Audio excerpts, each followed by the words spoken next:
Campbell was a beautiful woman, 29 years old, loved life, loved her friends, was there for a friend at the finish line yesterday when her life was taken. Liam Martin's in Medford. That's where she grew up tonight. Liam?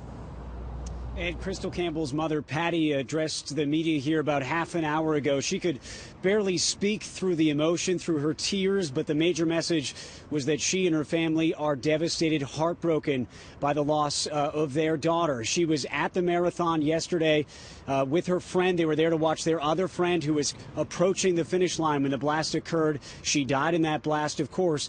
Here's what her mother, Patty, had to say to us. We are heartbroken at the death of our daughter, Crystal Marie. She was a wonderful person. Everybody that knew her loved her. She loved her dogs. She was a dynamite girl. She had a heart of gold. She was always smiling and friendly. You couldn't ask for a better daughter. I can't believe this has happened. She was such a hard worker at everything she did. This doesn't make any sense. Thank you. Thank you. Thank you. What kind of a daughter was she, ma'am? She was the best. You couldn't ask for a better daughter.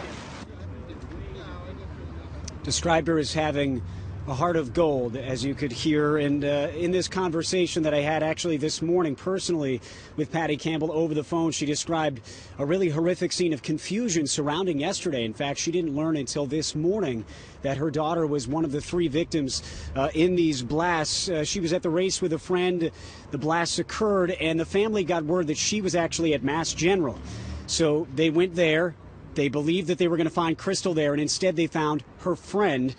And they, at that point, learned they were shown a picture of the person who was with her friend who had died.